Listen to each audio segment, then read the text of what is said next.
So what's all this stuff about blogging, schmogging, you know, poking, moking, all of that kind of stuff? So, you know, I'm not techie. Some of the people who come to me are not quite techie.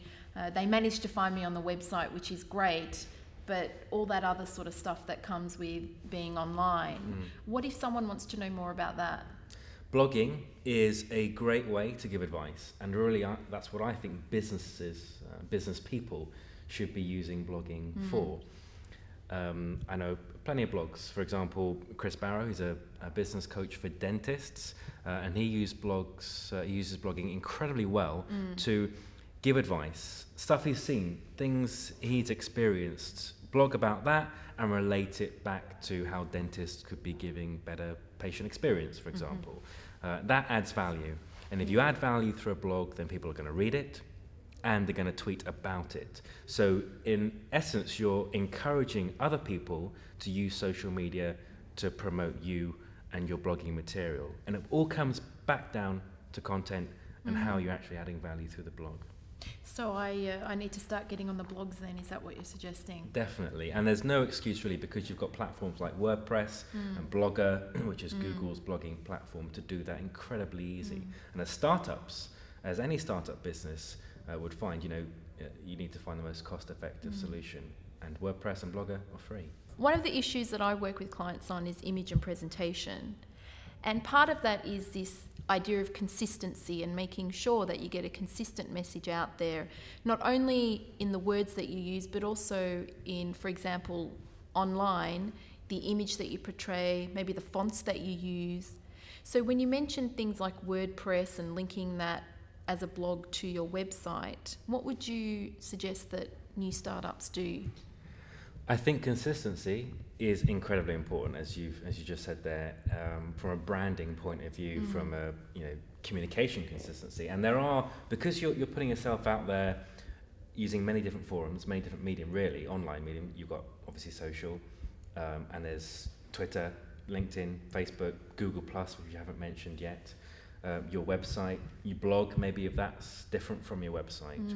Consistency between all those methods of communication does need to be right.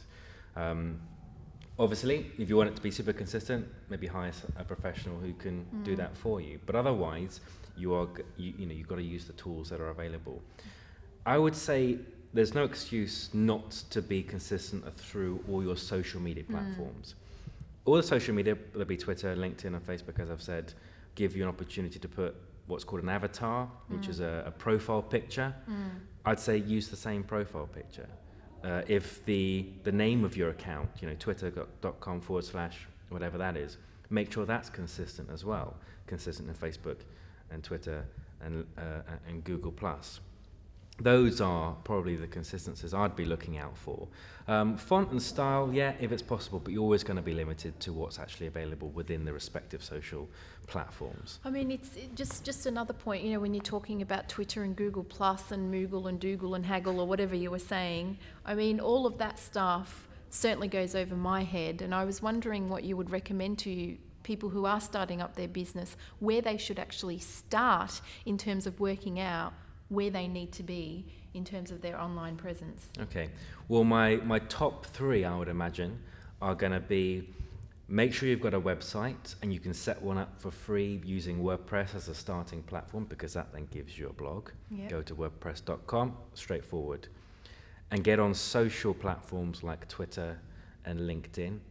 LinkedIn for business to business, Facebook for business to consumer, to B2C stuff. And that there gives you the main ingredients whenever you start: a website, a blog, and the beginnings of a social media presence. In future, social is going to be much, much bigger. And everyone talks about Google and SEO, search engine optimization, and what is that? And ultimately what you're doing is you're educating Google that you are the best of whatever it is that you do. Social is going to be a big factor in educating Google, not even now because it is so, but much more in future. Okay, so I can get a sense that there's lots of information out there. There's lots of ways that people or startups can actually get online. I've actually heard of a government initiative called Getting British Businesses Online. and that helps set up free websites, free email, link to that website, and also, as you mentioned, WordPress. So where else can startups go to get more information on getting their businesses online? To be honest, I think it's got to actually start offline. As a startup business, join your chamber of commerce, get networking with other people in your same situation, attend seminars and events, and there are plenty of them. Probably about 30% of seminars run by chambers of commerce, for example, are about marketing, and plenty of those are about online marketing. I get asked to speak at events all the time about online marketing, about SEO, about social media, so that they are everywhere. I'd suggest any startup, get yourself down there, take plenty of notes, and then get yourself online. So essentially, it's about taking action, but taking a strategic action, finding a direction, and then going for it, and looking at what information is out there and what's relevant to you. I agree. Okay, well, thank you, Sepi, for that. There's a lot of content in there, a lot of things that we covered. I think it's really all about taking action. So think about email marketing, think about social, and think about search engines too. Good luck.